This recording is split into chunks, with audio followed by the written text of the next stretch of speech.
hits the defense behind the back. Fires the three. Hey guys, what's cracking? It's your boy Spencer Lane back again with another episode. This time, I got a special treat for y'all. Last week I did the 49ers schedule, being that was my favorite team.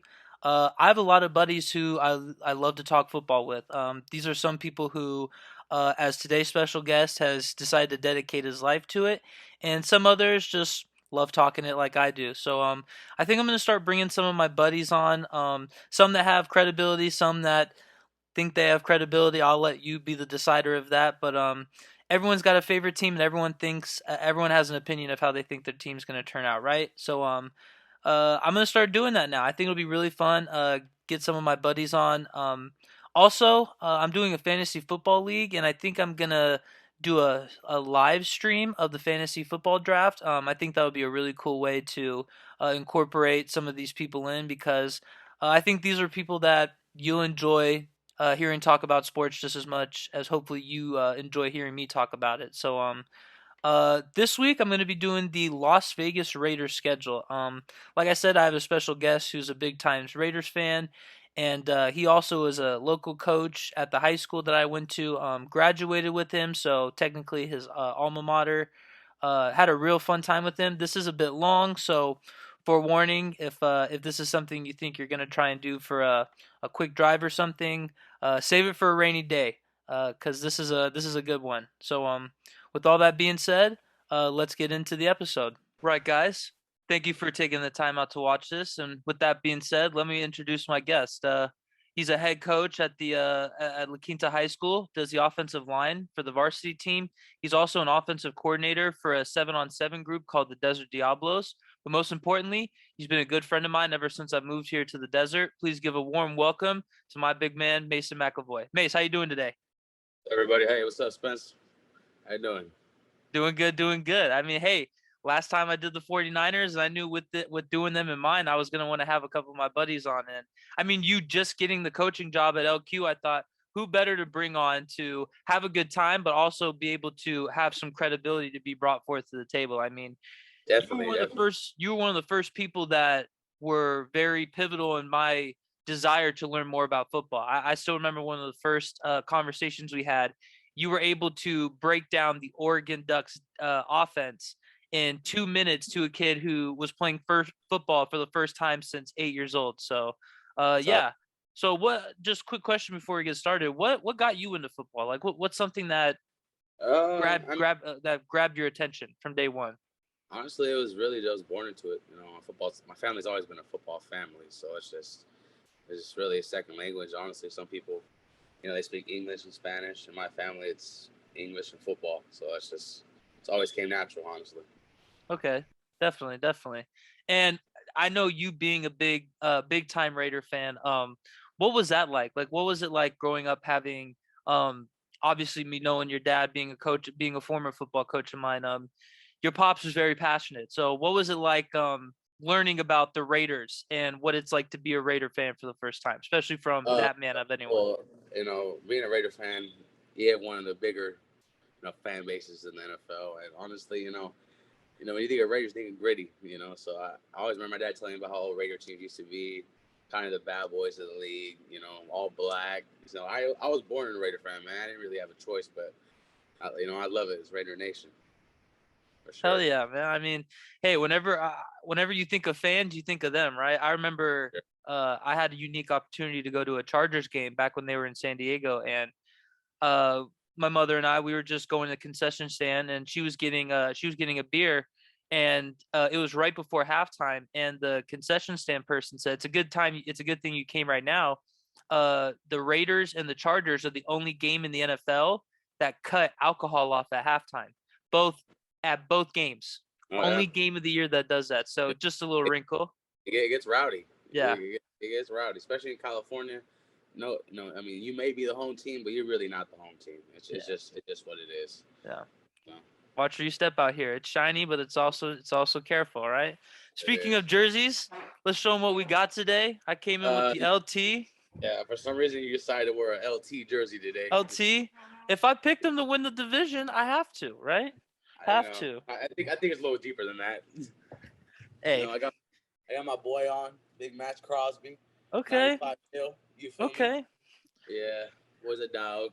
Well, with all the professional stuff out of the way, let's get into it. Let's get into this Raiders season. And Let's do it. coincidentally, me wearing a Chargers uni, we got week 1 at LA for the Out of LA. Chargers. Now, you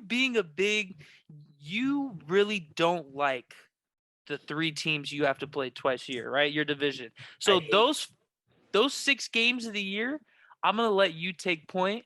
I'll float in 1 or 2 things I think might be interesting, but by all means, it's the Chargers. So fire away, sir.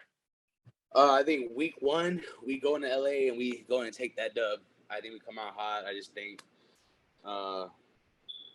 they really can't match up well with us off defensively. You know, I think there's too many little wrinkles in that, and the way their system is, it takes a couple weeks to kind of get going. And I think guys like Waller and Renfro are going to be eating since day one. So I think we go and take that dub. It'll be a close one.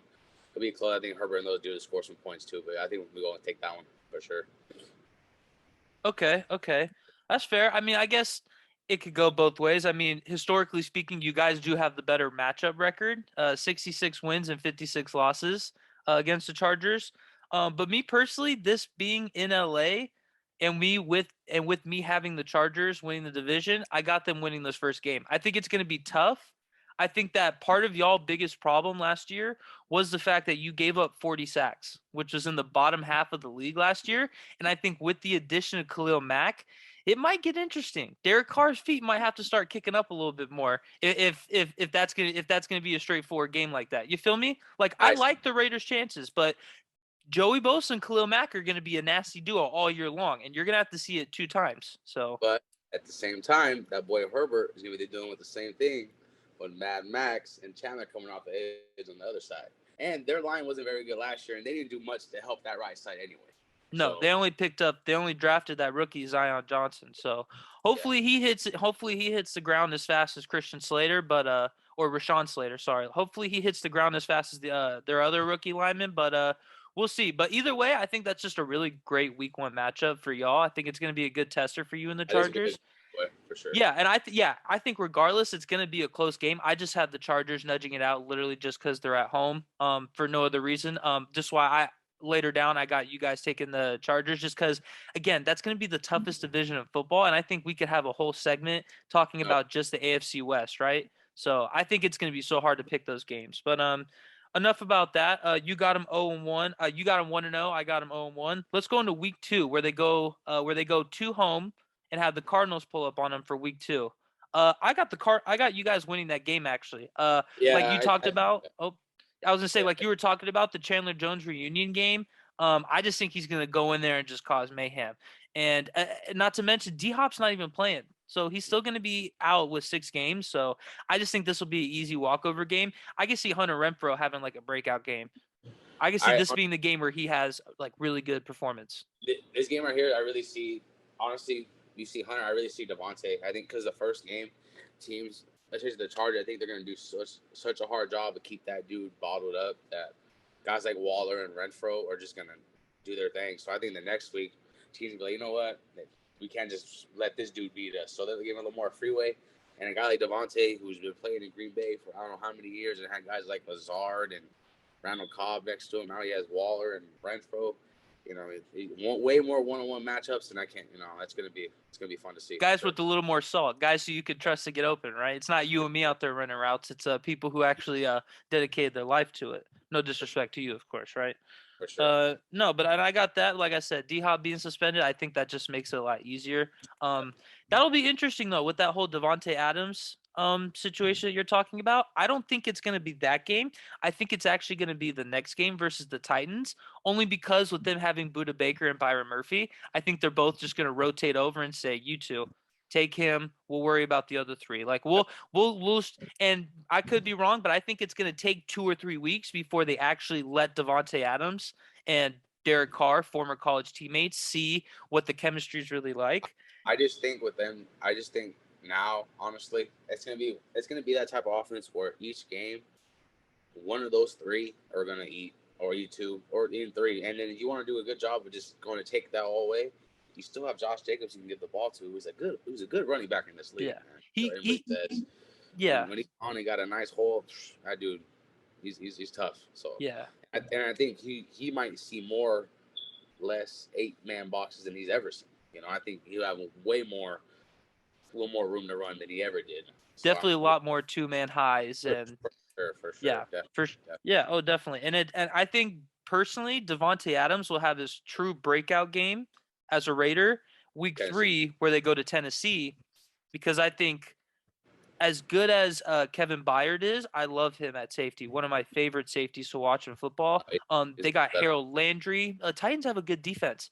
That's just, to me, that's when they're going to be like, okay, eventually they saw. I think that with how good Hunter Renfrow will do week 2, I think they're going to say, okay, eventually we're going to have to see if it's still the same. Like, Yeah. was it Aaron Rodgers and Derek Carr? I mean, was it Aaron Rodgers and Devontae Adams? Or was it Devontae Adams? Or is Derek Carr just that bad, right? They have to see where the dynamic is. I think Tennessee is going to be the team that has to, like, put their feet to the fire, and they're just going to get cooked. I think that game, too, is interesting because I think if we played them, I say later in the season, I think we lose to them. One, I say it's because a guy like Henry, it takes him a couple weeks to get going. So I think if we play those dudes week 8, 9, that would be a tough game. But I think we go on Tennessee and take that game too for sure. Yeah, especially early on, and that's the dynamic too that I'm really intrigued about. Is like everyone normally when a superstar moves to a team, there's chemistry that takes time to build up, right? But not many times do you see that the guy he's going to be playing with was his former college teammate, right? So they're other boys. that's gonna save them about 4 weeks of just confusion, right? At least, like, just in terms of, like, if you were to look in terms of like the regular season, like that's the first quarter of the season you save from mediocrity just due to, like, okay, I at least know what he wants to do. I knew him when he was 19, right? And he was very raw and unrefined, right? So that'll be definitely nice. All right, so with that Tennessee game, let's go into week 4. Week 4, you have Denver coming to y'all, and I have you guys winning that game just because, honestly, the more I think about it, the more I see Denver struggling with this trade. Like, so recently speaking, with the whole Rudy Gobert trade, Minnesota gave up a lot. And I think Denver gave up a lot for Russell Wilson. I mean, what did they give up? 3 first-round picks. They gave up Noah Fant, a D tackle. They gave up 3 starters. A lot. 2 starters, Drew Lock, and 3 first-round picks. Like, it's insane. I think it's hard to compensate for that. Yeah. See, I think everyone in our division, I think the Broncos have the worst roster, up and down. I think it's the worst for sure. Because honestly, one guy like Russell who complained about having a bad line in Seattle, Denver's not much better. No. As a whole unit, it's not very much better. Not at all. You went from throwing to Metcalf and Lockett, Sutton and Judy. I think Judy and those guys would be better just because they got Russell throwing it to him. But they might go up in level, but I think Russell's going to come down to their level as well a little bit, as far as that goes.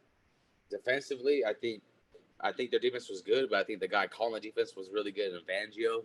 So I think now that he's gone, they won't be as clean as they were. Pass rush will be there. Chubb and Gregory should not be bad. I think Surtain, much as I hate to say it, he's the next one as a DB in this league who'll be in that mix. But as a whole roster, and yeah, I don't really see it, especially against the run and stuff like that. And then, yeah, I just don't see them being as good as people think they are for sure. Yeah, and it's funny because, like, I agree with you. I think that they do have the 4th best roster in the division. Literally before this offseason, in my mind, I thought the Broncos had the best roster in the division going into the offseason before all the moves were made. Because with each move that was made, it was something that countered out. Because Russell Wilson was the first big piece to go in the AFC West, right? Like, he was the first big move. It was him, and then it was like Khalil. Yeah. Yeah.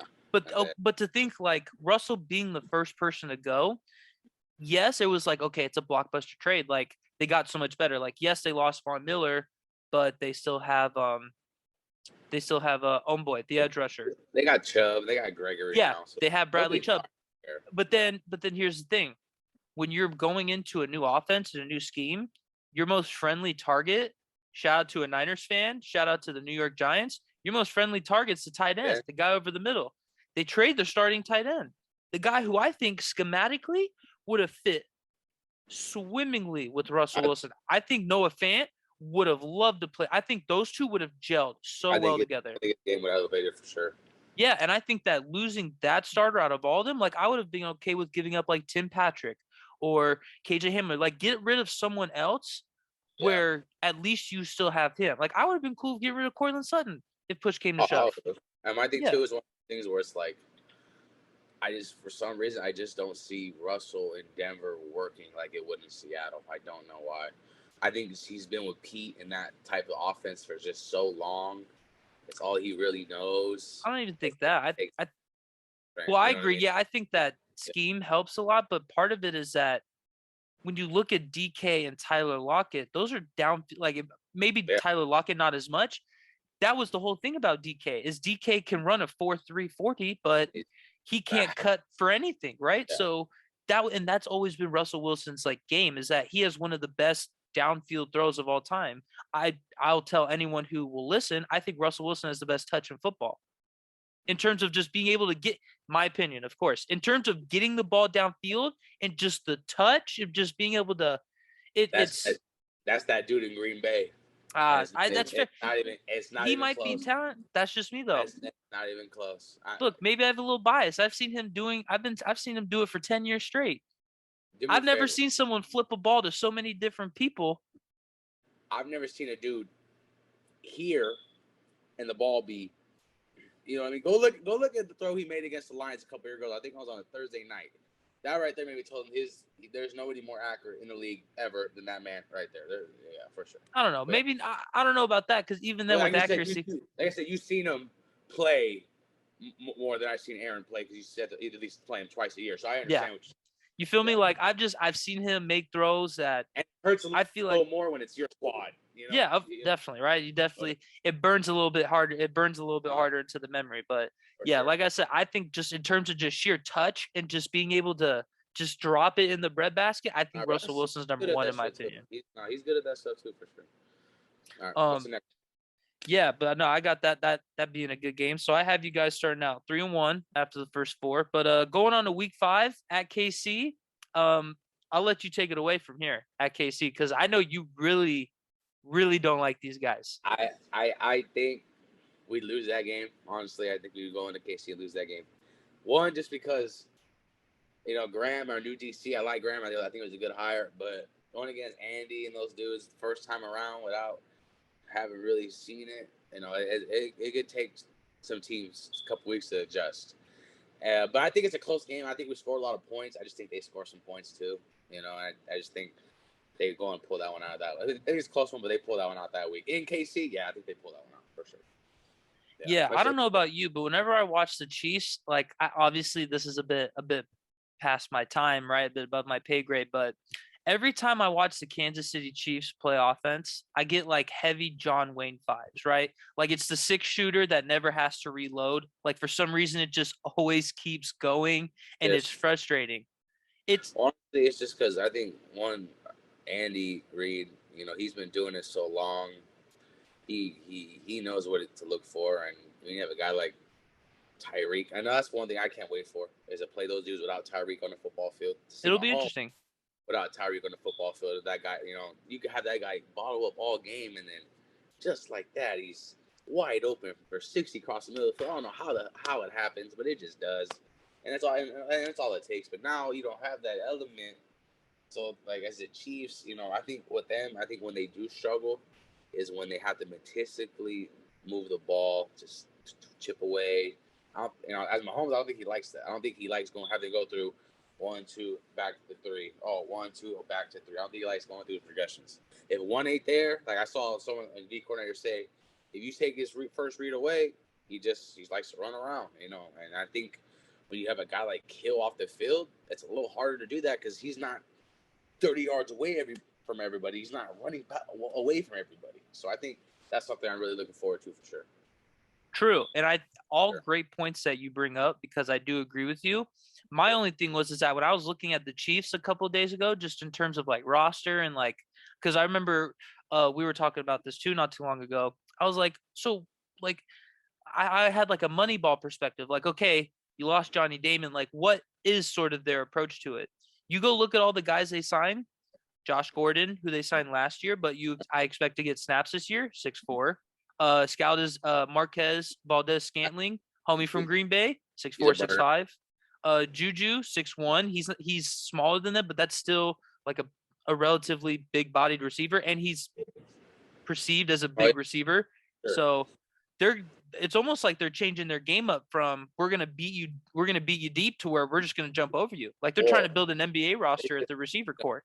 Andy, he's a genius, man. Which I hate to say, Andy Reid's a genius. You know, when he had McNabb and those dudes, McNabb wasn't throwing. Besides Terrell, those couple years, he wasn't throwing to anybody. You know, and even later on with those Deshaun Jackson teams, you know, with Michael Vick as a quarterback, those teams, that's all Andy Reid, man. So they're going to be good. As much as I hate to say it, I don't think the offense will be as dynamic without Tyreek, but they will be fine because, you know, Andy Reid's going to dial it up.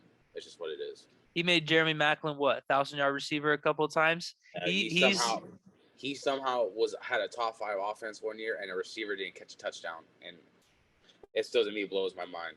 So like, Andy's gonna be fine. But yeah, it'll be interesting. Yeah, for sure. and plus it especially like, and you can talk about like history and pedigree, right? Like if New England was still respectable, you could say like, oh, the pedigree of walking into Foxborough is always going to be tough. I think Kansas City has that, right? I think that it's hard. It's hard to win there. Well, they have the loudest noise, right? They have the loudest record noise, but it's hard. I had the pleasure of being able to watch the Niners play against the Chiefs in a preseason game. This is preseason football, Mace, and they already had the decibel meter up there, and it was almost triple digits. They get turned for their football team out there. There ain't much to do in Kansas City, Missouri. You know what I mean. It's not like regular place. You know, they ride with it. You know, they're the biggest weirdo fans in the world, like Chief fans. I haven't met a normal Chief fan, but you know, yeah, I don't like them. I don't like. Nah, the red gives me heavy McDonald's vibes, but it is what it is, right? All right, so with that, I got y'all at 4-2 headed into Week 7. This should be, in my opinion, a pretty coast game. You got Houston coming to the Dome. What's the name of y'all stadium? Allegiant Stadium. That's right. You got Houston coming to the Allegiance. I think it's worth run through them easy. Yeah, that'll be fun. I mean, do you have any? Is there anyone that you drafted or anyone that you think might be like a good chance? Like, because assuming this will be a blowout, this would be a good chance for someone to get like good touches. Maybe someone we don't know. I just think someone that I think is just who's gonna be really good and will probably be our best. I think will be our best player going to year 1 to year 2 is our free safety Trayvon Merrick. I think he's going to be one of the better ones in the league for a long time. He's just seeing what he does as a rookie, his range, his smart kid, playing the cover 3 that often, that middle of the field, and not giving up a deep ball. I don't think ones last year behind him. That's not easy. You know, playing that middle third, that much percentage of the middle of the field, that's not easy. So I think that dude's going to get much better every game. I think guys like, you know, who else? I think guys like Devin Diablo are going to be good just because he's a freak athlete, rookie linebacker. So guys like that, I think are going to be really good for us. And the games like that is where you really see those dudes. Yeah, like those are the games where you know that they have the matchup advantage.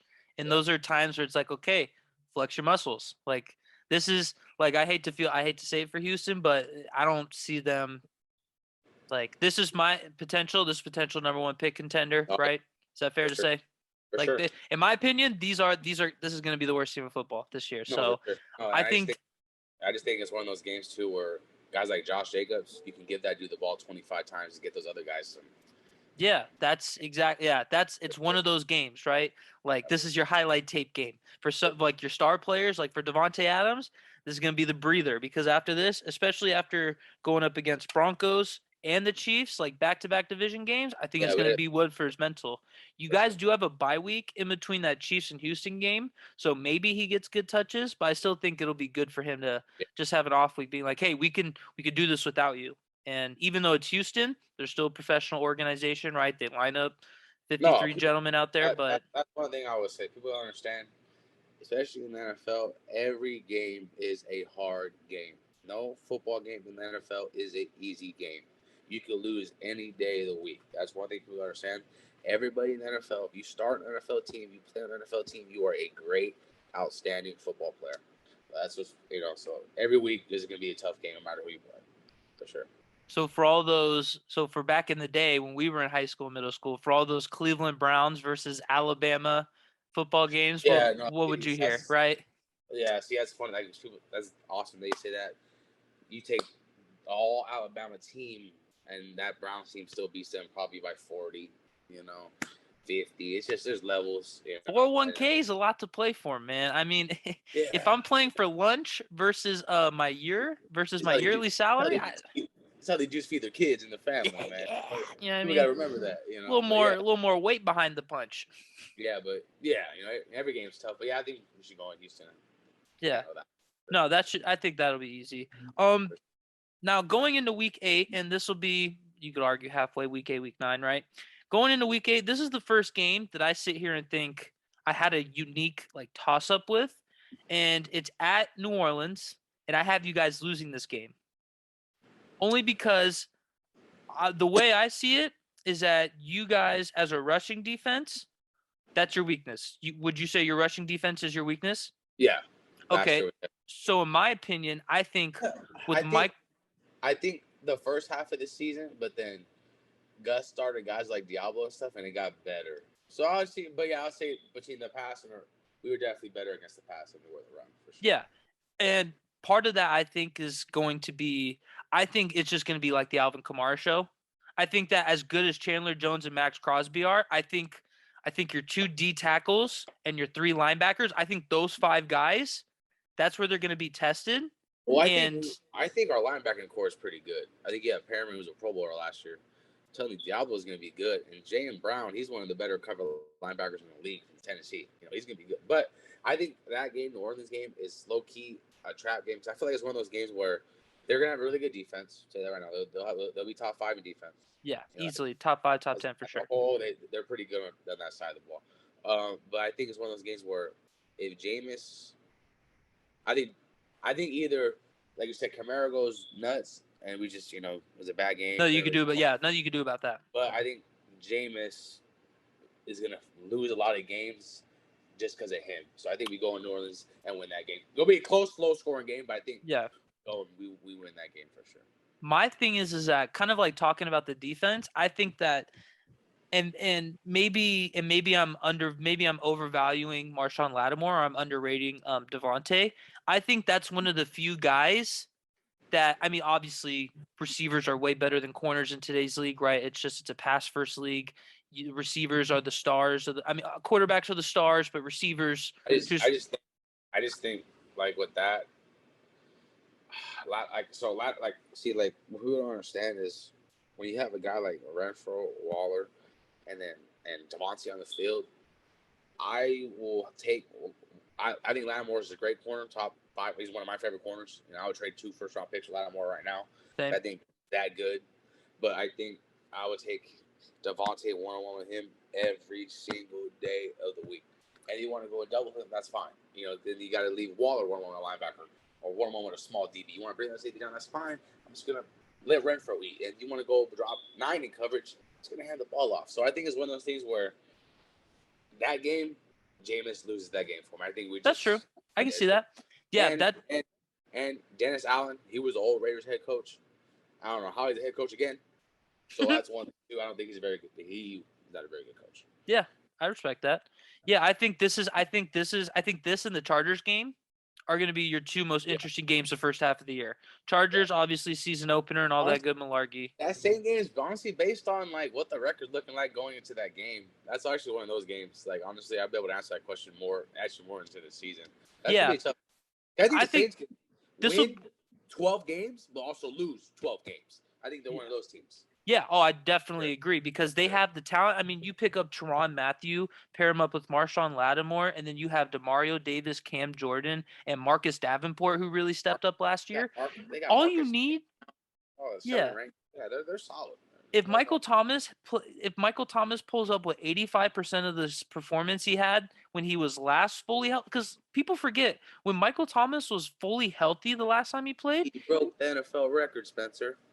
he was considered. I mean, I think he was arguably considered the best receiver in football. Argue Right? that. He was Definitely. in there. Like at the time, it was him, Antonio Brown, and Odell. Right? Like those were the I think, three guys. I think him and Antonio were still kind of doing his thing. Julio was still doing his thing. Yeah, but it's like Yeah. he was in that conversation last time he was performing. So I think that's gonna be I'm just assuming he's gonna come back, and if he can give you 80 to 90% of that, with as great as Alvin Kamara is, as talented as that offensive line is, like you said, Jameis Winston's gonna lose you a lot of games, but at the end of the day, there's always gonna be that one dude on your team who's gonna lose you a lot of games, right? Honestly, I think Drew Brees retired too quick. I think if Drew was still on the team now, with that roster, they might fuck around and win the Super Bowl.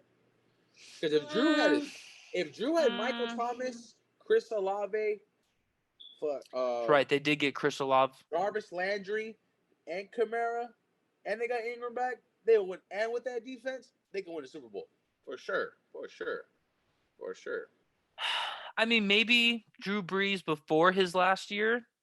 Like, oh yeah, I'll say that. I'll say you take Drew. Because Drew Brees' last year, like going off of Drew Brees' last year, he retired at the perfect time. Yeah.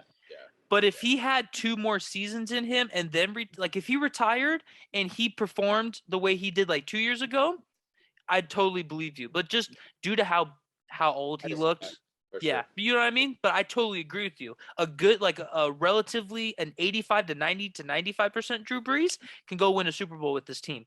But you have Jameis Winston who can throw you 30 picks and 30 tubbies in the same season. So Tom Payton's not there either. So yeah, I mean, I guess you could look both ways.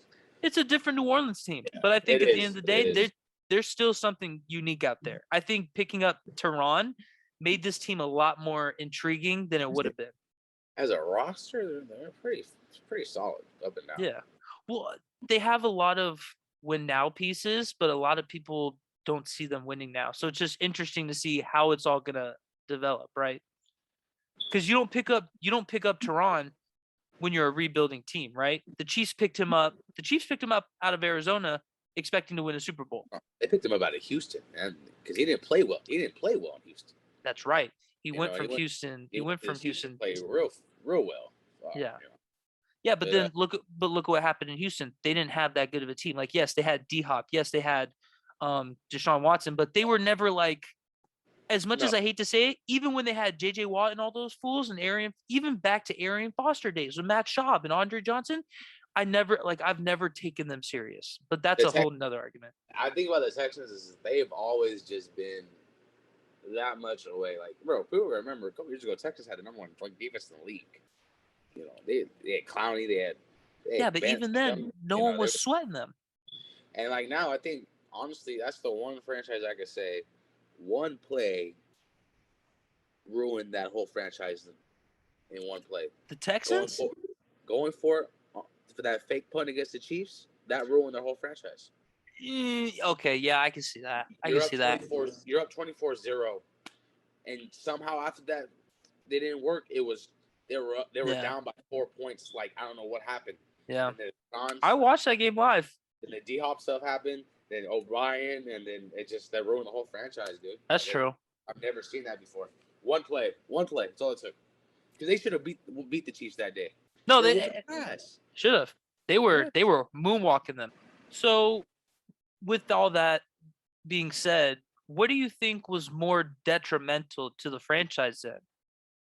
Do you think the Houston loss in that playoff game was, or do you think the 25-3 game for the Falcons was? Because I have the offensive coordinator for that game, and it seems like he still has demons that he can't shake across the country. They're both bad. I think. I think I see both parts. I think Houston, I think they did it to themselves. Oh, for sure. I think Atlanta just got Brady, like the GOAT was on the field. But at the same time, I think millions of people really thought they were minutes away from being Super Bowl champions. And then everyone did.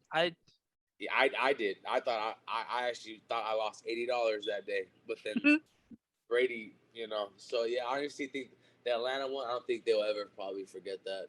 I think one, it was Can't. there. It was in their hands. Houston still had to go win an AFC title game, go to Super Bowl, all that stuff.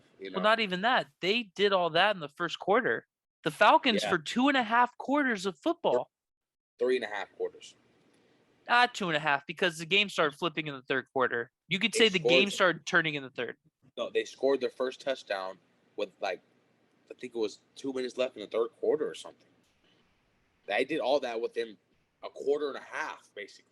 I did not know. I forgot about that, dude. Honestly, I was just relaxing that game. It was the first time I hadn't watched a Super Bowl around like people. It hadn't been like a Super Bowl party. It was just me, my mother, and my stepfather. And I just remember like watching the game being like, man, they're up 28-3. And then I was just chilling with my family. And then I look back and I'm like, wait, New England won. What happened here? And what I'll always remember from that game is when Darnell Howard came off the edge and got the strip sack. Is the vision of Brady had after that was more like when he put his helmet on and he shook his head like, these fools are gonna fuck around, leave me some time, and okay. So when I saw that, I knew they're gonna be okay, and I knew they're going to win today. When they tied it up, I knew that they're gonna get the ball overtime, but they're not win this football game. It's just what it was, and it sucks because you get a guy like Matt Ryan who had a perfect passer rating. He was the MVP that year. MVP he was literally the best player. He was the best player in the league that year. He was gonna be the MVP of the game. But I feel bad. Like Shanahan, man, I just think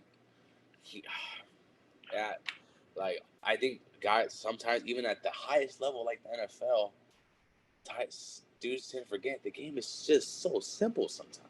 Just keep it simple. You don't have to do too much. And I think that's all it was. You let him stay in it. You let him stay in it. Yeah. And you can't give that dude hope.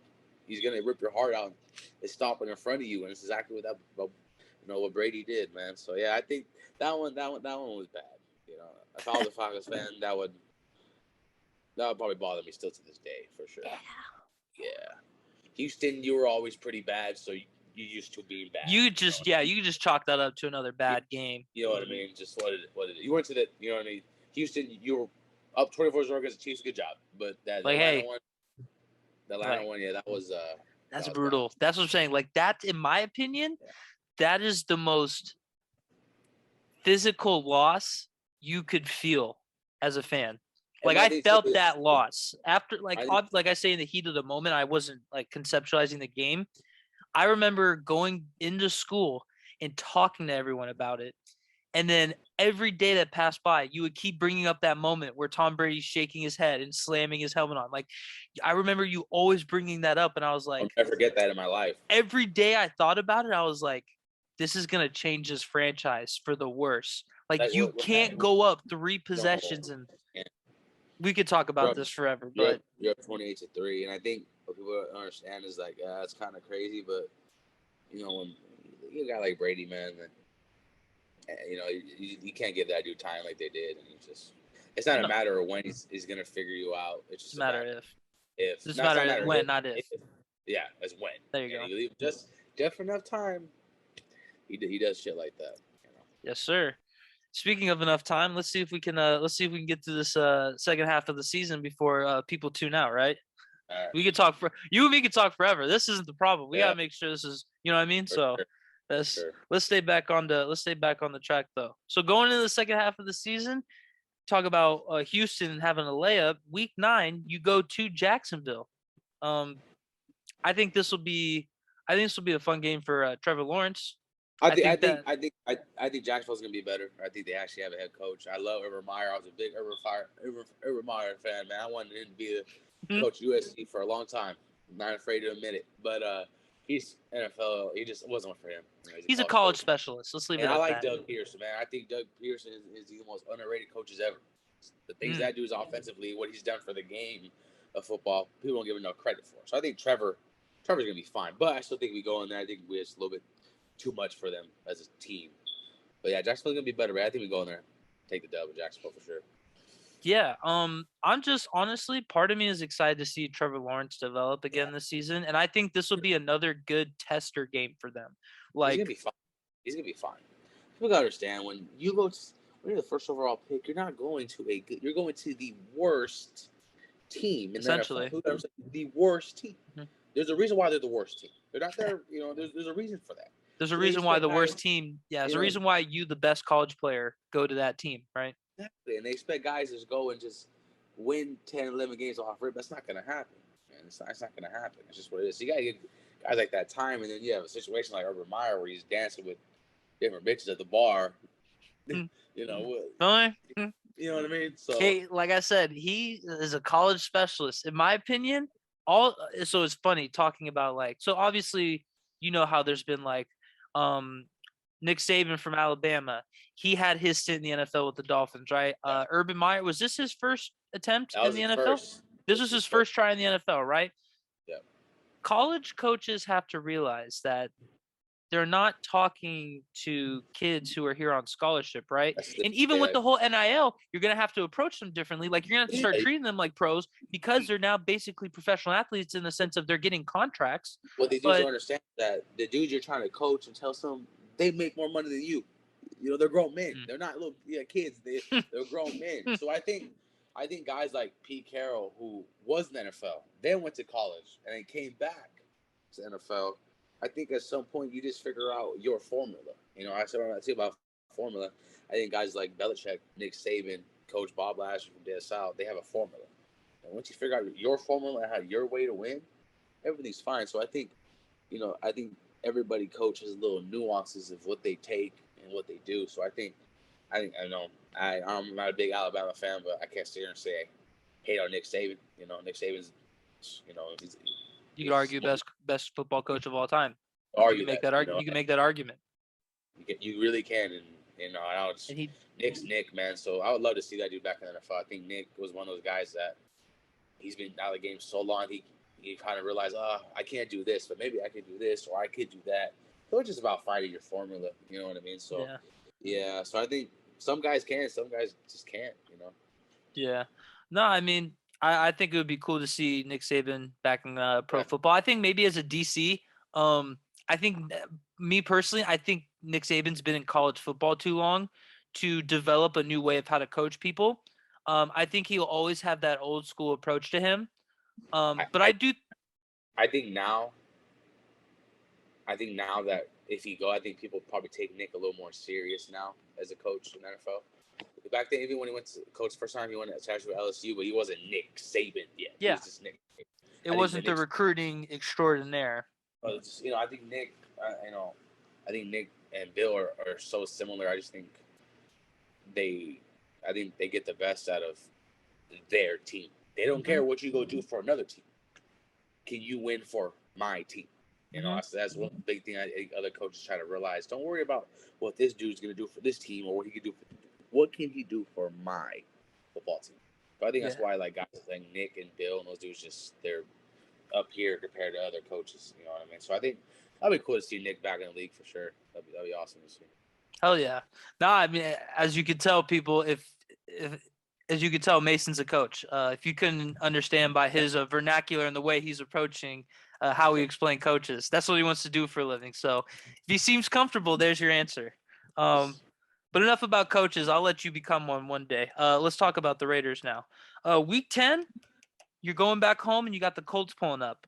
I say we lose that game. Really? I think the Colts. I think if Matt Ryan's their quarterback last year, they're a playoff team. Yeah. I think the defense is really good. I think Jonathan Taylor's a stud. So I think they add a guy like Gilmore. The defense is going to be even better. And I think Matt Ryan's going to be way better than Carson Wentz. Oh, so, 10 times better. Colts going to be really good next year. Colts going to be a good team next year. So that'll be a tough game. So, yeah, I think we lose the Colts. We're due to a loss to them. We beat them last couple of times. We're due for a loss for those dudes. I have heavy. Yeah, I feel that's how I am with Seattle. Fuck them.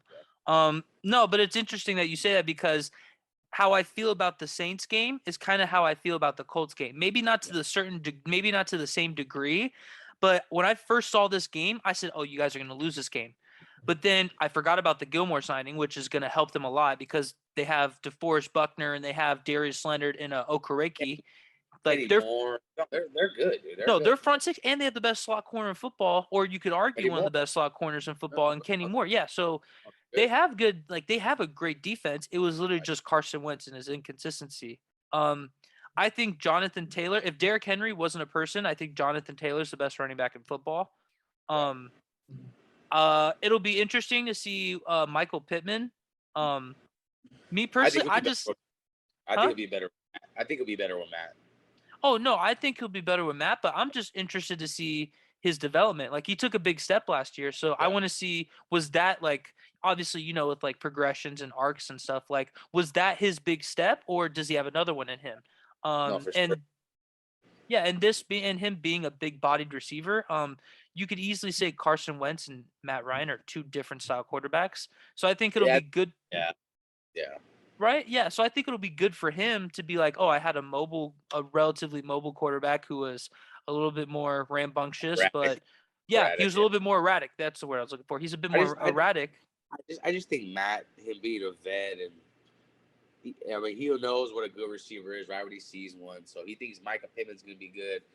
I think them two will probably pick it off for sure. Yeah, I mean, you play with Julio enough, you'll spot talent when you see one, right? For sure. And I was about to say, my dumbass didn't Matt Ryan play with Roddy White? Roddy White. Yeah, they were, and Roddy White and Julio were dogs with Tony Gonzalez. Like that. Roddy was different. Michael Turner, no, those squads were nasty. Those Atlanta squads were nice. They were nice. Those are dummy nice. Week 11. It's going to week 11. You're going to Denver. This is interesting. I have you guys losing this just because I think the division's going to be such a crapshoot that I think that there's no way. I don't see you guys. I think I could very easily see every team in this division going 3-3. You win all your home games and you lose all your home games. Yeah, I think we're going to lose that game too. I believe that's one of our very few 10 a.m. games. We don't play well at 10 a.m. I don't know why, but I think this year we have way more one afternoon games. But yeah, so we probably lose that game. It's a division. We usually sweep. You don't like the 10 a. I don't know why, bro. We've always been trash at him. Ask my dad. He'll tell you the same shit. We're never good at 10 a.m. because I hate him. I don't know why. Hey, we all like to. Hey, Sunday is God's day. It's football day, but it's also the day we all like to sleep in. So if I don't have to wake up at 10, so I think we lose that one for sure. I think because honestly, we do a pretty good job of whooping the Broncos' ass. But Russell, he'll split one. It's Russell Wilson. Like I said, I think he has the best touch in football. I genuinely believe that. And I think at that time, the offense should be rolling at that point. They should hit some form. Yeah, so I think they'll be So I think it'll be too little, too late for them by that time. But I think that they'll hit some form and they'll have just a cool offense. Like they'll have a fun offense. Like Jared Jeudy, he can get open every play. You have like a KJ Hamler who can get you good. Slot touches. Cortland Sutton, the big body receiver. And don't forget those two running backs. They have Melvin Gordon, who I really like. Always been a fan of him. Who's Javonte Williams, rookie. He's a load. I like him. I like him a lot too. He's a load. That's a good 1-2 punch. Like honestly, as much as I don't think Denver's going to be good, I see potential in the roster that they have. As much as I say it's the fourth best roster, this roster could go win the NFC East. Yeah, this division is just unreal. I think like this team is still good. It sucks that it's in this division, right? But I think honestly I have y'all losing that game, like I said, but so do you, so it's gonna be a fair trade-off. Week 12, you're going to Seattle, and if you don't mind, I'm gonna take this one. I hope you're not worried about it. I know I'm not. I'm not worried about it. You feel me? There's not much to talk about. Drew Lock's never beat the Raiders, and that's not gonna change. So feel me? The only Drewy I'm worried about retired to New Orleans. I'm not worried about no Drew Lock. Yeah. Okay, cool. DK's nice. He's a lot nicer when he gets the ball in his hands. I'm not worried about that. I could flame the Seahawks, but I'll save that for another day. But I have y'all winning week 12. What do you got? Come on. Same thing? Yeah, feel me? Not. Week 13, Now you have the Chargers coming to y'all. And like I said, I think if you're going to lose the game in LA, I think – and we were actually talking about this a couple of days ago. Vegas is one of those cities where if you can get them behind something, it's look at the Golden Knights the first year in the NHL. They had the league turned up. This NFL team, like home field advantage is going to be most impactful for you guys solely because you're in Vegas. If the Raiders are really good this year, like we were pretty not bad last year, we're going to be better. If they're good, you're going to see all black on the strip. Oh, it's going to be Oakland, but worse. On the strip. Like what? It's going to be Oakland, but they're going to promote it because it's Vegas and they can make money off of it. The fools that are go there are not even from the city of Vegas. I guarantee it. But it's okay. We some riders. Who's come down all the way from Oakland to come? That's how you know we're some riders, homie. Swear to God. I believe it. Hey, some of y'all make the trek. But we play the Chargers that week? Yeah, week 13. You got the Chargers at home? I got y'all winning that. Yeah, I think we beat them too. Yep, I think we sweep the Chargers. No cap. I'm not just saying that. I generally think we sweep the Chargers this year. Man, that's tough. I got them winning the division. So for my sake, I hope you don't. But if you do, I could see it.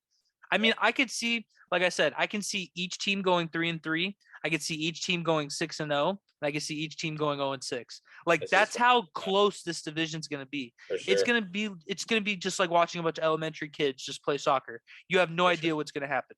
No, for sure. Someone's gonna raise their hand and say they won, but how that's gonna happen? Hey, I can't wait until the bell rings. It's gonna be a gauntlet for sure. For sure. Definitely. All right, let's get into the back half of the season. Week 14, you're going to LA. Play the Rams. To LA? To LA. SoFi. The Rams lost a lot. I think that's basically a home game for us. And I honestly just matchup-wise, I don't think they match up with us very well. So I think we go in there and beat them, honestly. I think it's a high-scoring game, but we go into LA and beat them. Okay. You got them. Ooh, that's tough. See, I mean, listen, I don't like Seattle. I don't really like these guys either, I'll be honest. But, I mean, 9-9 in the middle. That's a dangerous man. I've seen 3 people try to guard him, and he still laughs. But, look, so it's just matchup-wise, if you take away 9 and Ramsey away from their defense. Yes, but then let's see. Okay, yes, that's fair. But then let's actually take it away. What is Jalen? Okay, so take away Jalen Ramsey. What is Jalen Ramsey going to take away from y'all? Devontae. You say that, but ask him who's the hardest receiver he's ever guarded in his life. No, I agree, but I'm just saying if you take away Jalen, then let's ask what Jalen takes away. He takes away Devontae. That's fine. Let's say just take away. Who's going to guard Waller in that team? Don't tell me you're going to say Jordan Fuller. Don't tell me you're going to tell me Taylor Rapp's going to try to come guard that dude. I would love to see that. And who's going to guard Renfro? I can't even name the number 2 in the corner. Who is it? Because I know Darius Williams is not in Jacksonville now. Yeah, I thought. Yeah, it's not him. Who are you going to put there? It's a good point. No, it's a good point. You know what I mean? And if you want to bracket Waller, I'm cool Renfro catching 13 balls. I'm okay with that. If you want to ease that up, Waller's going to catch 11 on your linebacker. Or then you want to find and bring both safeties down and leave Jalen by himself. That's Devontae Adams, man. I'm taking that every single day. So pick your poison. That's one of those games, really, where it's pick your poison. Just because off their personnel on that side of the ball. Pick your poison. That's true. I can see that. I can see that. Sure. I just personally think that with as talented as both of these offenses are, I think that this game is going to be down to – this is going to be like one of those Madden – this is going to be like one of those video games where whoever has the ball last wins. I genuinely think that's how it's going to go. And I think one of those games where Crosby and Chandler, that's one of those games where they'll dominate. Because Woodward's not there anymore. And their line up and down is not very good, honestly. No, they definitely decreased. They definitely got worse on their offensive line. Like those 2 dudes will step up. Okay. Yeah. Because besides, that's one of those games where, Yeah, I think you've made some good points. I think it could be interesting. I just think it's going to be last person, right? Like next goal wins type of ordeal. And I just think that the Rams. I've been to SoFi Stadium. I mean, you want to talk about the Raiders having a home game there? Man, we get a home game there. That's And what I've been there. You feel me? Like, And Rams don't have any home fans. And for it's gonna some be reason, worse. It's gonna be worse in LA because Raider. I don't give a fuck anybody says. Everybody's of course. watching this. The Raiders run LA. We don't even live there. I don't give a fuck anybody watching this. You say what you want. You go to a Raider Charger game or a Raider Ram game, there will be twice as many Raider fans in that bitch, all blacked out. And much you guys hate to admit it, it's Let me ask you this: if you think that the Raiders and the Niners played in SoFi, you think the Raiders would still turn out more? I just think because honestly, like half I'm Mexican and half every other Mexican is a Raider fan, so it's just numbers. It's in the state, honestly. Can't argue that. That's what it is. I think if you go to another state and ask that question, I think it might be totally different. I just think just numbers wise, just being in the state of California, just in the state, is really what it is. Not even the state, just in the southern part of California. We haven't been in Southern California just to SoCal. We haven't been in SoCal since '94, and somehow, you know what I mean?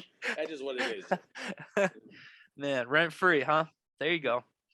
Nah, I get it. Hey, if it is like that, it is like that. I feel it. Nah, but I like I said, I think it's gonna be next goal wins type of ordeal. And I've seen Matthew Stafford have the ball at the end of the game one time too many. Whether it was in Detroit, because he had a bunch of game winners in Detroit. People sleep on that on him. Who has more than him? Derek Carr. I'll give you that. Touche. I'll give you that, but I'll say this much. You go list any player that was on that Lions team, and you try and tell me who's better than most of the receivers Derek Carr's played with. Because Derek Carr's had some talent.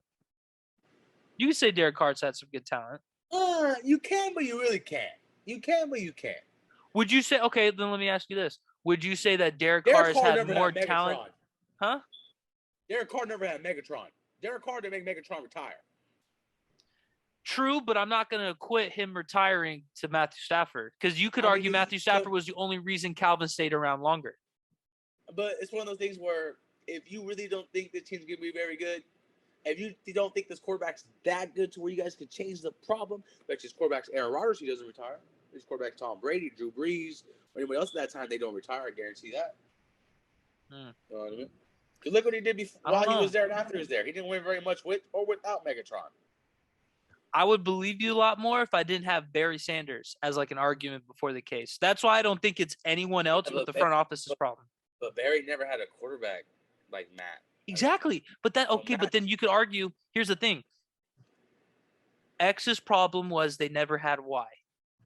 Yeah. That's all I'm trying to say is that no matter what you replace, you can put a variable at the one at those two specific points and say that's the consistent statement. And that's a problem as a franchise. I'm not going to quit that to any player or any coach. If you can hear the two exact same statements from the year I was born in 98, the year Barry Sanders retired, and in the 2010s when Calvin Johnson retired, two Hall of Famers playing in two separate decades have the same problem.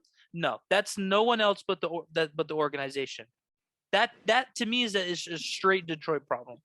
Like Matthew Stafford, I think Matthew Stafford helped Calvin Johnson stay around longer than he did. Because here's the thing. Let's say Matthew Stafford, yes, he's not Aaron Rodgers. Yes, he's not Tom Brady. But here's the one thing that we can count on Matthew Stafford for. If he likes you and he thinks that he has a chance of getting you the ball, what's he going to do? He gets you the ball. But exactly. And for someone like Calvin Johnson playing in a shitty team like Detroit, that's all you can hope for at that point. Just give me touches. It's like one of those things. It's like if, who can I use as an example? Let's go back to Patriot days. Let's say Randy was there his whole career, right? I think Randy, before he retires, is really going to think about, do I want to stop playing with 12? Megatron, I don't think that really factored into his decision that much, honestly. For him to go from one, I heard it talk about him to go from just waking up one day and not wanting to play anymore.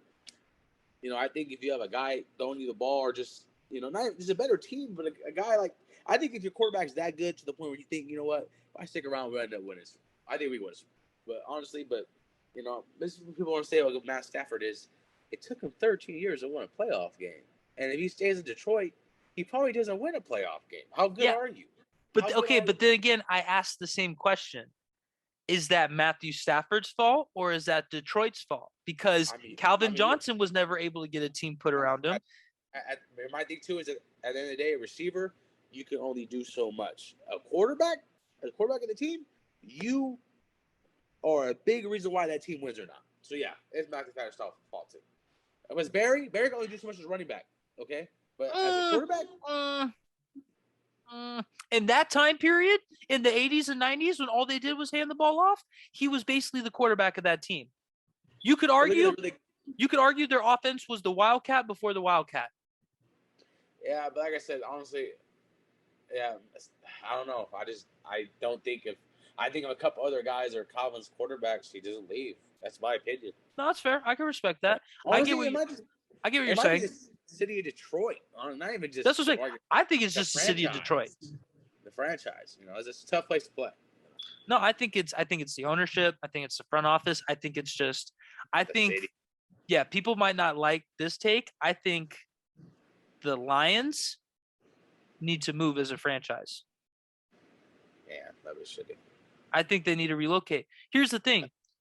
Out of all the franchises you could argue, how many of them are you going to say no to? And then how many of them can you make an actual case for? Because I bring up Detroit, a lot of people are going to say, no, it's the Lions. What argument can you make? Honestly, they've had more superstars leave due to anger than Hall of Famers stay due to I fucking love it here. I think honestly, just the colors. Only reason why I want to play for them. Detroit's dirty. You go make those colors anywhere. That's not hard. Nah, the new unis are kind of fresh. I ain't gonna lie to you.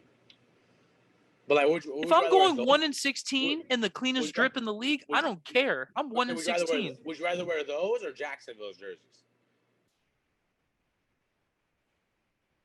You know what I'm saying? So stuff like that you gotta think about. Yeah, but here's the thing: you can relocate. Yeah, but think about this. The Raiders have you guys have one of the best colorways, right? Like black and silver, clean. Logo, clean. You guys went from Oakland to Las Vegas. Y'all didn't change. Why can't you don't have to fix what ain't broke, homie?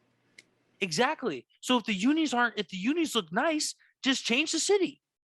No, I don't know. The Milwaukee Lions. You can make this work. The Toronto Lions. I don't know. I'm just spitballing here. This is the Lions franchise. This is the franchise that you can use to go international. This is the team that you send to Mexico City. Because yes, I agree with you. The uniforms, the colors, clean. The team itself, trash. You need to change that franchise because it's not going to go anywhere. But hey, I do like the coach they hire though. I do like the coach. And I think Dan Campbell. I think they're headed the right direction. I ain't gonna lie. How many times have we? With all due respect, I listen. I like Tisha Campbell. So at the end of the day, it doesn't matter. I've heard. Say this. Imagine this offense. Amon St. Brown is going to be good. Jameson Williams out, first round pick, right? Their line's going to be very good. Yeah, but you have $100 million as your quarterback. That's what I'm saying, though. But then you have D Swift. You put a good quarterback on that team. That's a really good offense. Really good offense. Yeah, but then that's saying you put a really good quarterback. This isn't Madden. You can't just go find one on the street. I'm just saying they're headed in the right direction as a team. I get you. No, I get you. They are. I used to have a buddy who was a Lions fan, and he always used to tell me that stuff, and I used to be like, when am I gonna hear? Okay, now we're making the playoffs. I remember more one score against anybody this year or something like that. Justin Tucker broke a record on them to lose the game. It's just Lions shit, That's what I'm saying. They need to move. I think it's not the Lions. I think it's Detroit. Yeah, I think it's a Detroit problem. They need to move that franchise. Mace, we're gonna start pushing this, huh? The Pistons too. Wow. Okay, you gotta give them something. You gotta give them something. You're gonna take You're gonna take a lot from that city in one place. Like Oakland, at least still has the Athletics right now. They're worried and they're working on not having them anymore. You can't take all the franchises from one city. I get it, they're bad, but you're gonna make them worse. At least give them something where it's like okay. Leave too, bro. The Oakland's gonna lose all three of their major franchises. All three of them. They will. All right. I feel bad for them. Yeah. All right. Let's bust out these last 4 games real quick. Week 15, New England at home. We're gonna lose that game. Really? Belichick's gonna dial someone for McDaniels for sure. Whether their record is, yeah. Belichick's gonna win. Yeah, You got something for that? I'll say this much. That is a good point. A lot of Belichick's former coaches don't beat him. They should have offside the ball. especially on the Yeah, opposite side of the ball. yes, Bill O'Brien, That's, Charlie yeah, Weiss, all those fools. that's what They they talk. try and fail. Yeah. That's unique. I got New England winning that game, but that's just more of, I mean, not New England. I got you guys winning that game. That's just more because it's at home, and I think Devonte Adams is just going to take over. Like, I think as much as I like Bill Belichick and I like his scheming, I think that's another Devonte Adams special. Because I don't think that they really Yeah, have anything they can I formulate. can see Like, they it. lost J.C. Jackson. I can see it. See, like, what we don't understand is, like, don't be surprised if dude J.C. Jackson isn't a very good football player with those dudes at all. People got to understand, like, there's another J.C. Jackson on that roster right now. He's going to be just as good. You know, that's a Belichick corner. Like, if Belichick didn't draft you or you weren't a first round pick as a corner for that dude, I wouldn't take you on my team. Only reason why I wanted J.C. Jackson for the Raiders because it's the same exact system he would have played when he was in New England. Same thing, same thing. But this dude Staley, they're gonna have him try to be number one, go out there on the backside of 3x1 and try to guard Devontae Adams 1-on-1. Nope. Naples, sorry, bruh. It's a lot of food you're putting on your plate. Yeah. So J.C. Jackson, he's a plug-in guy, but there's probably a guy they drafted from Delaware State that's gonna be just like that ball thrower in a couple years. It's just And Belichick. D2. He's gonna lead to get paid, might come back. He always come back. You know, this is so yeah. So that'll be a tough one. I see us losing that game for sure. I feel it. All right. We've made it to the last 3 games of the season. Week 16, you're at Pittsburgh. Now I know we have a buddy who's a big Steelers fan, so for the sake of his well-being, please don't say anything out of turn here. We both might be getting a phone call later, but I still see you guys winning that game. I just think it's gonna be tough for Pittsburgh. I have a lot of family members who like Pittsburgh, but it's gonna be a next rough couple of years for them. And I feel just bad. think they're rebuilding stage, you know, so it's gonna take time. Yeah. I think they have some guys. I think TJ might be the best defensive player in football. Could say. You could argue that. Yeah, I think Najee Harris is gonna be good, but I think they're rebuilding, so they'll be take a couple years. Yeah, I just hope Deontay Johnson and Chase Claypool are serviceable, because I mean, not to say that Juju Smith-Schuster was the superstar on their team, but at least he was respectable enough to where you knew he was going. His name alone was just going to get someone's attention, right? Yeah. So, with the loss of Big Ben and Juju, we'll see what happens. T.J. Watt tied the sack record while missing 2 games. So, very fair claim you're making by saying he might be the best defensive player in football. I don't think so, but you can argue that very easily. I just think all around against the run, against the pass. He has it all. Yeah, he don't stop. And this is going to be kind of fucked up to say. He's just like his brother, but he's not injury prone. And that's exactly what J.J. Watt needed, was to just not get hurt. If J.J. Watt never got hurt, he could be in the same conversation that Aaron Donald is right now. But him and his brother they just have motors and they don't stop. Oh my God, animals! I don't know how they do it. That's why they're so good. They just don't stop. It's impressive. It's impressive. Yeah, it really is. So hopefully they get their feet back under them, because I like Pittsburgh. But enough about them. Let's go into week 17. Penultimate game of the year. And you got San Fran coming to Vegas. And I'll speak on this. I got no problem. I got you beating us. I do too. Personally, I do too. Yeah, well, of course, when you have Darquez Denard and me out there at corner, you have a good chance of winning any game when your number one receiver is Devontae Adams. I think this is stylistically a matchup that's going to go very awry for us. Usually balls against y'all too. Who? Devontae. He usually goes crazy against the Niners. Okay, yeah, but in the same breath, Cooper Kupp does too, and we still beat the Rams. We were 6-0 against the Rams. So in terms of like a superstar is always going to eat against us. I've accepted that. Cooper Kupp always gets his. Devontae Adams, when we played the Packers, he always got his, but we still beat him. So I'm not really worried about that. I'm just more worried about the big picture of it all. Yeah. Like, I don't trust anyone to guard Devontae. I don't trust anyone to guard Renfro. I'm not worried about Darren Waller because I have confidence in Fred Warner. Like Darren Waller is going to get doubled, maybe tripled. I think we'll just you feel me? Like, we're going to put Fred Warner on him, and then we're going to have someone else there as a shadow. Like, we're just going to take him out of the game, but I'm not worried about Darren Waller, with all due respect. Like, to me, that's not like, yes, he's a threat, but that's not the person where I'm like, we have to stop him, because he's going to get his regardless. Like, he's big enough to where he'll get open. Hunter Renfro and Devontae Adams, you should in my mind, are the guys you should be scheming against, and we can't do that with the roster we have. To me, if I was an OC, I think my primary would be Devontae, but just the way McDaniels is with his tight ends, I think the Waller. Oh yeah, when you have Gronk and I think look, Waller will be the X factor in our offense, just because the mismatches you can get with that dude, and plus you have, say you like him and Devontae on the same side, you can't bracket, and either one you bracket, Carr's probably just gonna go to the other one. Yeah, that's fair. I mean, just stuff like that is what teams gonna have to stress about just all year, and then you got Ramp on the other side as your little safety blanket, underneath. So it's just one of those things where I think some teams we match up with just so well. I think Niners one of those games where a little too much. No, you guys are gonna match up well. But I mean, defensively, we're not against the run. That's gonna be tough. Shanahan, man, like I say, I think he is the best run scheme I've ever seen. And and I get that, but at the end of the day, it's like running is really cool when you have a lead and you're not worried that the team can just drop points on you. Like, it's really cool to run when you're up against the Chiefs by like 2 touchdowns. So if Tyreek Hill catches a bomb out of nowhere, you still have room to control the clock, right? Because that to me is that in my personal opinion, as someone who's played offensive line and has had a football coach who stressed a run first game, to me, the name of the game is clock control. Like, you could have a great run game. Like, you could have the Dallas Cowboys offensive line with Emmitt Smith as your running back, right? In my opinion, you're running the ball to control the game. Like, you are basically putting your thumb on the game and saying it's not leaving here. I am controlling this game from the go. I don't care.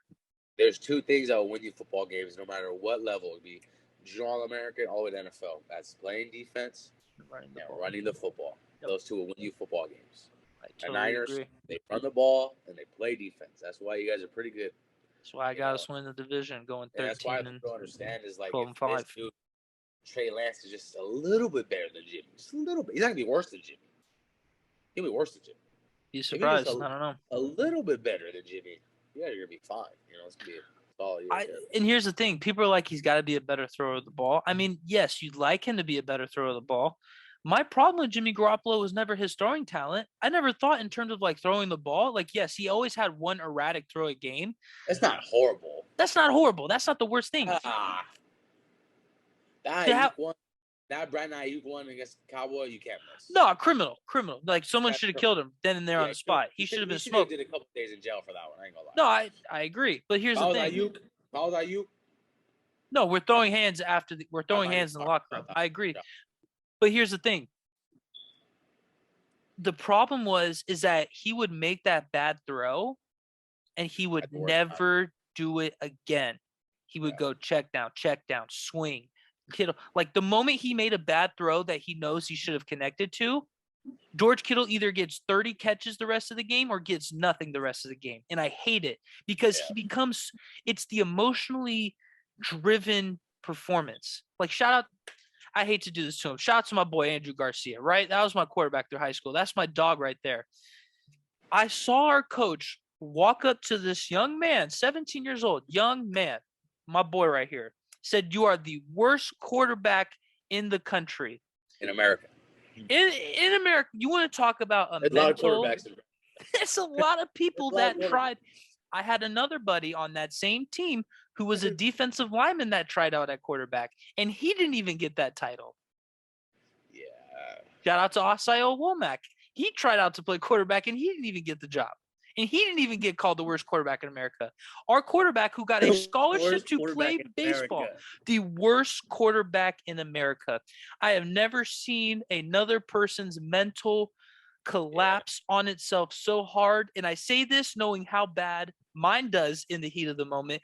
I still feel bad for Andrew to this day. Shout out Andrew. Yeah, shout out to my boy, Andrew Garcia. But mental fortitude is so important at the quarterback position. Oh, yeah. You got to stay calm. And I don't think Jimmy has it. He looks good. That's cool.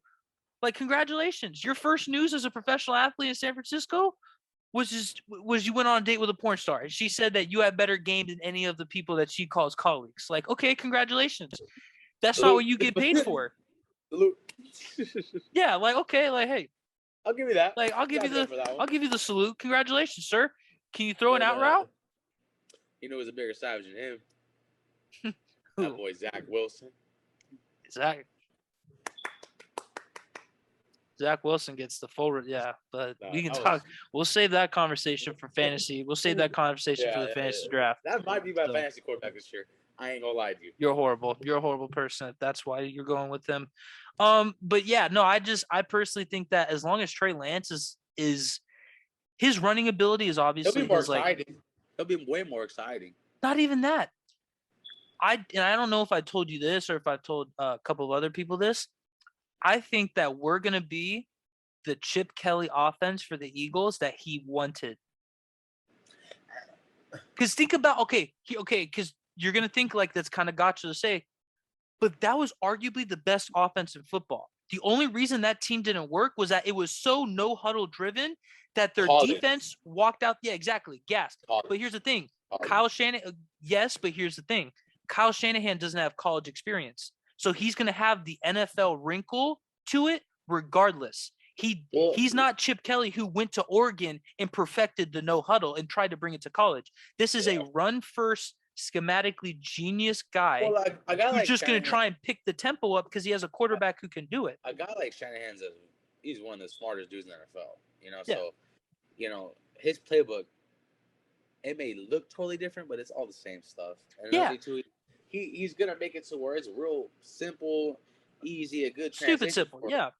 You know what I mean? So yeah, Shanahan, that part's gonna be fine. Like I said, if he's just a little bit better than Jimmy, you guys are gonna be just fine.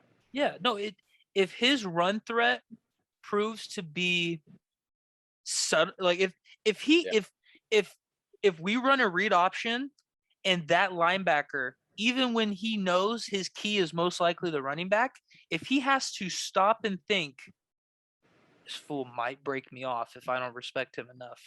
That's all it takes. That is all it takes. Go look at Colin Kaepernick in the wild card game against the Packers. That's all it takes. It's just the threat. And I think the way like he uses Debo and stuff, and like how he uses him in the backfield and running back. Now that you have Lance back there, you can do so many more different things with that, as far as just scheme wise. Well, hopefully he's cool with us doing that because, as you know, that's part of why he doesn't want to sign with us is he wants to be just a receiver. But I want to tell him, I mean, like you and me talk about this all the time. He's going to sign, but hopefully he understands that part of his contract, the more money he'll get, like the more positions he plays and the more snaps he plays, the more money we'll be willing to give him. For sure. At least I would. Like if I'm the person running the money, and I'm not money savvy by any stretch. I mean, the more jobs you can do, the more valuable you are. That's just what it is. Like anything. I'm going to pay you as a receiver and give you a raise for a running back if you can play both positions. Like it's pretty obvious to me. Like, hey, he wants 20 a year, give him the 20. And why don't you just throw an extra 6 or 7 on top because he's a running back too. For sure. But look, that's my own problems, right? I'll talk to the family about that. Ending the season off with your least favorite team in the world, Kansas City at home, though. I want to say this game, the way our record is, I think we win the division either way with this game. So I think we lose this game. I don't think a lot of just play. Oh, so you're just okay. So you're just flipping backouts out. Yeah. So I think we finish the season 12-5. This is where Justin gets his touches in. Yeah. So I want to go ahead and shout out all my homie Charger fans. You're weird. You're sus. I can't wait for your fade week 1. I know you fools want your lick back. And I fucking get it. So what's goody? There it is. All right. Yeah, I got y'all losing to KC too. Kind of this. There you go. Yeah, I just think at the end of the day, it's one of those things where I think your team's going to be young, and I think your team's going to be really good, but I think there's going to be a little bit of almost like naiveness. Maybe that's not the right word, but I guess inexperience. You say that, but a lot of those guys, we got to remember, bro. I'm going to break it down to you real quick, Spence, to everybody watching. This team that I'm talking about, this Raiders team, was one play away. First of all, they blew a whistle. I'm not going to get into that. Was one play away from beating the Bengals if it wasn't for our dumb interim OC who decided on the last play of our game to have both of our best players out of the end zone. Okay? And when your number one receiver is Zay Jones and you almost beat the team that went to the Super Bowl, and then you go and add Devontae Adams and a guy like McDaniels, how are you not going to be better than the year before? That's just common sense to me, right? Yes, but in the same breath, there's two ways that new moves happen. It's pretty straightforward, right? There's either a honeymoon phase or there's a growing period. Yeah. I think bringing in a head coach and a new star receiver is too much new for the honeymoon period to work. I think the chemistry between Derek Carr and Devontae Adams is going to be crucial. I think it's going to be good. I think Devontae Adams is going to be the best receiver in football statistically, as well as him already being talent-wise. That's what I meant to say. He's going to have the best stats in football as a receiver this year. But I think there's going to be a little bit of disconnect between Derek Carr and McDaniels, because I think the offense, and maybe that's me, I just think it's going to be different going from a Tom Brady and a Mac Jones. I don't put Tom Brady and Mac Jones in the same style as Derek Carr. Derek Carr is more aggressive. Yeah, but I think I see one thing I gotta say with that is that people like someone like McDaniels. Remember, he took the Colts job and then quit the next day. You know, he took Tim Tebow to the playoffs. Kind of goofy. And the stuff he's done as OC with the Patriots, just the shit he's came up with is just borderline genius. You know, like this dude was taking 80 offenses, bringing into today's game and having 2 tight ends on the field and wearing dudes out. You know, so I think McDaniels, if he didn't think Carr was a very good quarterback, he wouldn't have taken the job. If he doesn't think he could play in his offense, he wouldn't have taken the job. Yeah, but you can say the same. Sorry, you were saying. Well, he sat down with Bill Belichick, and Belichick was told, you know what, this is a good job. There's a good thing over there. I think just take this. He gets job offers every year. It's just what it is. His phone's ringing every year. You know, so there's a reason why there's a reason why he took the job. I'm not gonna sit here and say we're gonna win the Super Bowl, do all this stuff, but I know you're not. I'm just definitely gonna be better than last year for sure. I feel it. Just the stuff. Yeah, no, most normal stuff. For this team to just have some normalism now, I think it benefits them so much. You know what I mean? I feel it. You know, that's why I think we'll be pretty good next year. Yeah, and like I said, I think you guys definitely have a good roster to make it happen. I think you guys will finish third in the division just due to I think the Chargers I've always said this, and I still am a big believer in this. If the Chargers stopped playing like a high school football team, they'd have the best defense in football, because on paper, in my mind, they should have always had a top 3, top 5 defensive football every year. They just have dudes get hurt or dudes aren't playing up to their potential. So I think this is you could always say that, like, this is the year Brady retires. I think this is the year that they're going to step up. I could very easily be wrong, but I think that the Raiders team, I think the Raiders have just as much of a potential to win the division. Just with the Devontae Adams, Derek Carr chemistry is going to dictate a lot of this team. Like, it's going to be good, but can it become elite? Because of that chemistry, remember when D-Hop and Deshaun Watson were on it? Like, if they can develop that, or when Russell Wilson and Tyler Lockett, when he didn't drop a pass all year, if they can develop that, I can, because they'll be good, right? They went to college. Oh, they're gonna be fine. They'll be fine. If they can make that chemistry step, I can see something developing, because you say Darren Waller is the X factor. To me, the X factor in your offense is Josh Jacobs, because your passing offense is going to be cracking no matter what. If your run game has any salt to bring to the table, that's why I say Josh Jacobs is the X factor. If you can get him to average at least 100, 105, 110 rushing yards a game, that means eventually those 6-man boxes are going to have to become 7, because they're going to want to stop the run. And then, you feel me? So, I see it. Don't get me wrong. I see it, player. I see it there. That's all I'm saying. That's all I'm saying. There's a couple of ifs that I think are too big of an if. No, every team. No, that's. And of course, that's every team, right? That's every team. I just think, honestly, just what we went through, and I don't know. Honestly, in my life, this up and down is the best roster I've ever seen. Even the year we went to the playoffs and DC got hurt, that was a pretty good roster. This roster up and down, there's not a lot of players where I'm like, fuck, he's super trash. On defense side of the ball, I think the other both corner spots are up right now. I think Nate Hobbs is going to be a dog. Trevon Mary is going to be good. Abrams is going to be better. Our front four is going to be solid. But I think like I don't think because there's a few years, man. Like guys like who Arden, like fucking. I'm trying to Arden think. Key. Guy, Arden Key, Sean Smith, like guys like that somehow played on our team. DJ Hayden, like list goes on. So like this is the first time in my life I can say, at least we ain't got no lob like that on our team. You know, that's no, you know, like guys like What word did you say there? Did you say a lob? Can you just for the viewers who don't know our vernacular, can you describe a lop to the common? Well, I was gonna say this. If someone calls you a lob, I would be happy. If you're a male and another male calls you a lob, you should fight him. Basically calls you a goof. You're goofy. You ain't shit. So yeah, if he calls you a lob, if he calls you a lob, he just think you're shit. So you might have to scrap. He's not worried about you, and you need to be worried about. Yeah, so I don't think we have no straight lops on our roster. So I think that's why I'm pretty excited. Okay.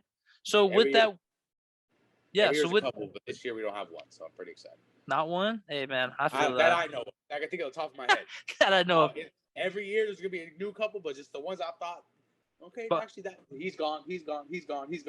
So let's just So right now, I don't see any retards on our roster. Shout out to my Vikings fan, buddy. There's no Terrence Newmans on the team. I feel that. Oh, okay. So with all that being said, after that Kansas City game, no, he's not. What record do you have your team coming out as? I got 11-6. I got 12-5. 12-5. Okay. So I believe that's the same record I gave my Niners. So I gave my Niners 12-5 too. So 11-6, 12-5. I think that's fairly good. Honestly, that could easily, in my opinion, that could be third and that could be first in your division. Because I think 11-6 could get you third place in the AFC West as tough as this is this year. Crazy part. And that's the fun. Yeah. Well, that's just the funny part about all this is like with all these wins, you could still finish third because the Chiefs could just dominate or the Chargers could just all it takes is for one of those teams in the division to dominate non-conference play and it's over.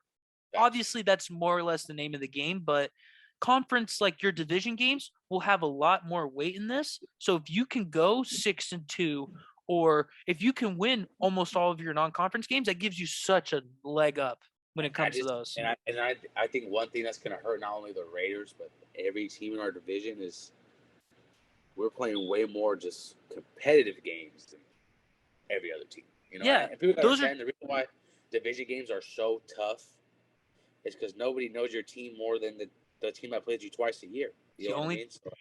The only team you get to look at every year and say, I'll see you later. No matter what the record is. No matter. Be undefeated, maybe a game. It's still gonna be a tough game in your division. I don't know why, but it just is. You can lose by 40 points. Like I said when I did the Niners thing, we were 6-0 against the Rams going into that NFC Championship game. I'll give you, in fact, Mace, I'll give you the stat right now for the Seahawks because when I saw this blew my mind and bothered me. I actually had a hard time going to bed when I first saw this. For you. Let me see. If I could find the darn thing. But basically it said that we have a horrible record against the Seahawks. Seahawks have a better all-time win-loss record of 30-17. They've beaten us 30 times to 17 exactly. That's what I first said. And they beat us the last 4 times in a row. That's right. It's horrible. He asked my dad. My dad said when he was a kid growing up, the Raiders were always good. Even when the Chiefs were fucking garbage, he said somehow, some way, they would steal a game. He said for some reason the Chiefs always beat us, and it's like that for my life. Even when the Chiefs are trash growing up, they would always beat us. And for some reason, Denver, we always used to smack Denver. And with the Lop Chargers, bitch-ass Chargers, we always split. I don't know what it is. It's rare on another one sweeps, so we always split the fucking series with those dudes. So I feel like every division is like that. The Chiefs, for some reason, they just have our number. For each team, you have one team in your division that you can never beat, and you have one team in your division that you can always beat. For us, we can never beat the Seahawks, but we can always beat the Rams, and it makes no sense. You always split the Cardinals out. Yeah, well, here's the thing. I treat the Cardinals like the Clippers. They're my little brother. I just want them to get their chicken up, so when I actually fight them, I don't feel like it's a mismatch. At the end of the day, get your money up, not your funny up. Well, all right, Mace. Thank you for doing all this. This went on for a good time. I had a good time. It was awesome. Yeah, this is awesome. We gotta do this again. Maybe it's a different team, or maybe we just do it back again. Talk about the Raiders. Yeah, definitely. All right. Once again, Mace, thank you for everything. You have a good one, man. Right on. Thank you for making it to the end of the episode. I got them going 11-6, but 11-12 wins. Who would have thought that with both of us giving that many wins, we still can both see them finishing third place. It's pretty interesting to see how the AFC West is going to turn out. Hope you guys enjoyed it. Hope you enjoyed Mason on as a guest. That definitely won't be his last time. But it'll definitely be hopefully the first of many. So again, hopefully you liked Mason. Thinking about bringing a couple others on. I don't know what team I have in store for next week. I might do the Chargers. I might do another team from the NFC, NFC North for a hint. So we'll see what's up with that. But once again, thank you for making it to the end of the podcast. I hope you enjoyed the content that you're watching. If you do, please like and subscribe to the channel. And I'll be posting again next week on Thursday. So until then, stay cracking, people.